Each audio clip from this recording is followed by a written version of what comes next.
Hey, it's your baby girl, Dana LeRae. Today we're going to be talking about something that's a very interesting concept. We're going to be a little bit more on the metaphysical side today. In particular, we're going to be talking about something called slow living. Now, I came across this definition not too long ago on Instagram. Embracing simplicity, savoring the present moment, and finding inner peace amidst the chaos. It's a conscious journey of soulful connection, gratitude, and harmony with nature's rhythms, leading to a more meaningful and authentic experience. Now, this definition was extremely interesting to me. It felt like alignment when I found it, because a lot of the times in my life, I'm constantly practicing whatever it takes for me to be mindful and present. And in order to be those two things, I found myself constantly having to slow down, ask why, or ask nothing at all. So you know how you're like driving down the street, trying to get to a destination, and you could be in a little bit of a hurry because you know when you get to that destination, you have something to do in a certain amount of time. A lot of people may not know this about me unless you're close to me, but one of my favorite things to do in the world in Los Angeles, I like to drive on Saturdays anywhere between 11 a.m. and 4 p.m. to go get what I like to call bubble tea. Bubble tea is one of my absolute favorite Taiwanese drinks. We're not gonna go into all that because I could talk about that all day. But the drive is literally about an hour and 30 minutes sometimes, or it's just an hour. Maybe if it's absolutely no traffic, 56 minutes, right? When I take those trips, a lot of people that are close to me, I'll ask them like, do you wanna go with me? And I trick them the first time. They'll really underestimate just how far the drink is. But when they start catching on, they'll be like, you finna take another hour and 30 minutes to go get you a bubble tea? I'm not doing all that today. I'm not doing it. And I'll go, okay, don't go. And I'll go by myself, which is perfectly fine, because then I get to really zone out and pay attention to my own thoughts as opposed to running my mouth like a motor when the other person's present. They won't admit this, but my sibling absolutely enjoys that drive with me. I don't care what they say. Like at first they were annoyed by it, but then they started to really understand like, this is kind of therapeutic. Like to take this long drive and to connect with somebody on a conversational level, on a spiritual level, while we go take a journey to get something that makes you super happy, it's kind of fun. And I'm like, see, don't you like when you just get to slow down and enjoy life? And my sibling is always like, that's so you, that's so you. But I realize that kind of translates over in every aspect of my life. I am one of those individuals where I guess the best way to describe it is I don't like to have to meet hard deadlines with time, because in my everyday life, like when I'm showing up for others, that's exactly who I am. I'm super militant with my time. Like, I have to be here at 2:30. I have to be here at 1. I have to do this, finish this task by exactly 15 minutes. Like, time is such a crucial element, even though time is a fake construct. I mean, this is a matrix, right? I told y'all this is gonna be a kind of a metaphysical talk. This is an illusion. We create our reality. Well, at least that's what I like to believe. When it comes to time management, I'm usually very on top of things. Like I almost always have a stopwatch on and I'm always timing myself. Like kind of like The Equalizer. I think that's why I like that movie so much. But it helps me to accomplish what I need to accomplish. But when that is over, when I get to take that watch off and I get to be a human being instead of a human doing, that's when I'm in my glory. That's when I'm living slowly. Now, the goal is to live slowly always, because even when I'm timing myself and I'm meeting deadlines and I'm showing up for people, I can get lost in translation, meaning I can get so hell-bent, and I know this about myself, I'll get so serious about getting something done and getting the next thing done, I'll miss the moment.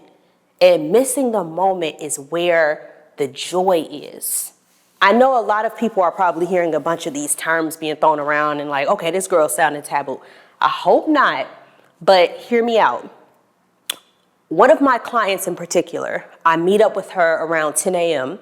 and we're done around 4 p.m. for our session daily, maybe Monday through Thursday. When I go visit her, a lot of the times, because she is where she is in status, because she is how she is financially, because she does dwell in the arts, she's always above the fray, meaning her mind is in the clouds. She's a creative. And she's a legend, and she's earned the right to be that. When I come around her, I am, hey, this has to be done. We have to be here. You have to do that. I am very much like the grim, not the grim reaper, but the serious component of her experience. That's what I'm here for. I'm here to organize her life. That is my company. That's what I offer people. Offer people structure, functionality, comfort. But the one thing that I've really had to lean into with this particular client is being present enough to slow down and see that although I'm benefiting her with helping her with her taskly life, I have to slow down to understand where she is enough to hear the message. And she's full of messages. So sometimes I'll show up, I'll be Drill Sergeant Dana. And other times, even when I'm being Drill Sergeant Dana, I'll stop and I'll step out of that role and I'll pay close attention to what my client needs, and I'll see if I didn't slow down in this moment, I might have missed the bigger meaning of this moment. Yes, I have a to-do list that's as long as the 10 Commandments, but this person needs me spiritually and emotionally to hold space for what they're experiencing more than they need me to make sure their nail appointment is going to be met at the deadline at 5 p.m. and we need to leave the house around 4:30. Do you see what I mean? And in that beauty of understanding slow living, you really get to see the true value of experience. So when I sit and think about it, the happiest moments that I have, every moment's a happy moment. Let's get that straight. But the happiest moments I have are when I stop being Mrs. Efficient, as they nickname me, Mrs. Efficient, and I start being just Dana LeRae, just existing in the moment. Because then all your senses are wrapped in. Even when you're doing something that you don't want to do. Like I have a friend, she always asks me like, you know, I want to be more effective. I want to be more efficient. I want to be more organized. But how do you get yourself to do things that you don't want to do? And I asked her, have you ever tried not racing through the thing that you don't like, but instead finding the meaning in it? Now, sounds good, right? But it actually works. So let's say you have your favorite household task or least favorite household task, for the sake of the example. A lot of people don't like folding laundry, right? I get it. It's like the washer and the dryer just did half of the work for you. So you like, I gotta do something? Yeah, you gotta pull your part and fold that laundry unless you go into a fluff and fold. But when you take it out the dryer, there's so much in that moment of slow living that you can truly appreciate about the art of folding. And I told my friend, I know this may sound a little bit off to you, but whenever I'm doing something, trying to do it to the best of my ability makes it enjoyable. Now, to somebody else's ear, that's like, no, that makes it more stressful and more work. But it's like, really think about this. If you take a load of towels out of the dryer, you set it in a clear area, you take a towel, you could appreciate how soft and fluffy it is, how clean it is.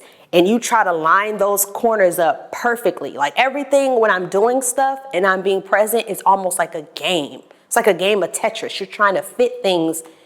This is how my organization mind works. So maybe some of you can relate, maybe some of you can't, but just follow along. I'm trying to make sure every corner, every wrinkle is out and I'm placing it down and I'm gonna do the next thing the same exact way.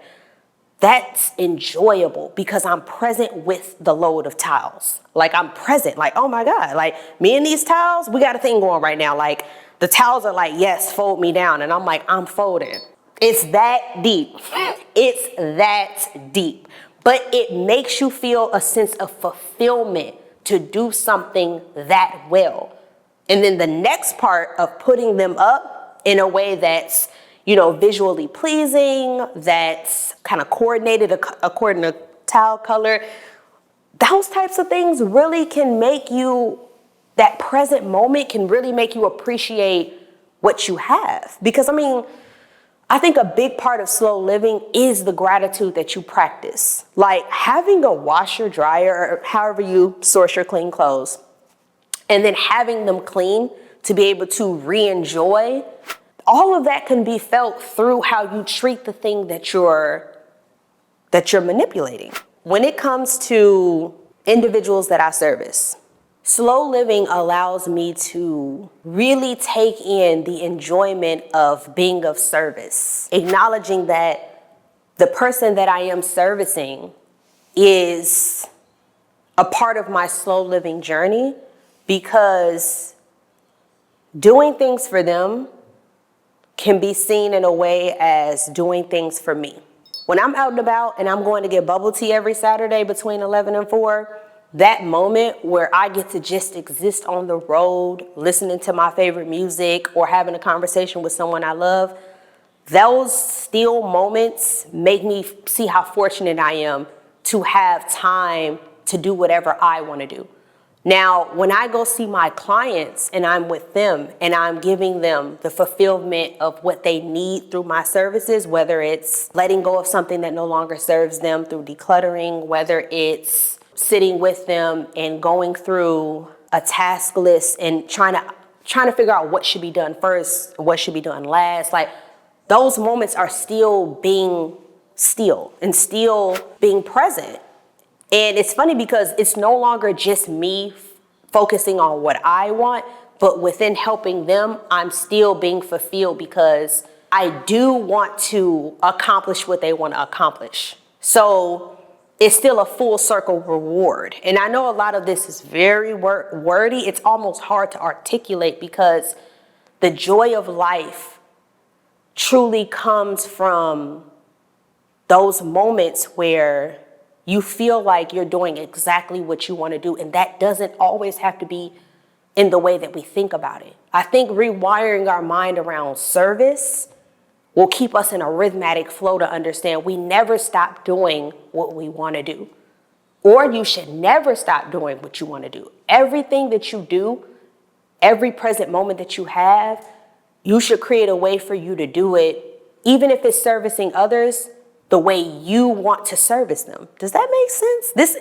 This is starting to feel like this video is more of a coaching on how to enjoy purpose, but slow living also exists and resides in purpose. Big entanglement, big metaphysical talk. I hope this message resonates, especially for the individuals that are still trying to figure out how to enjoy their life when they don't feel like they're doing what they want to do. Make your reality so that you are doing what you constantly want to do. Manipulate the energy around you until you get to that point. If you have something you really do not enjoy doing, do that until you can figure out how to create a lifestyle around you doing what you want to do so that you can stay in slow living, so that you can want to be where you are. Yeah, I feel good about what I said. I feel good about what I gave you all. I love you. I'm sending you my light. And let me know if you have any questions about slow living in the comments. Peace out.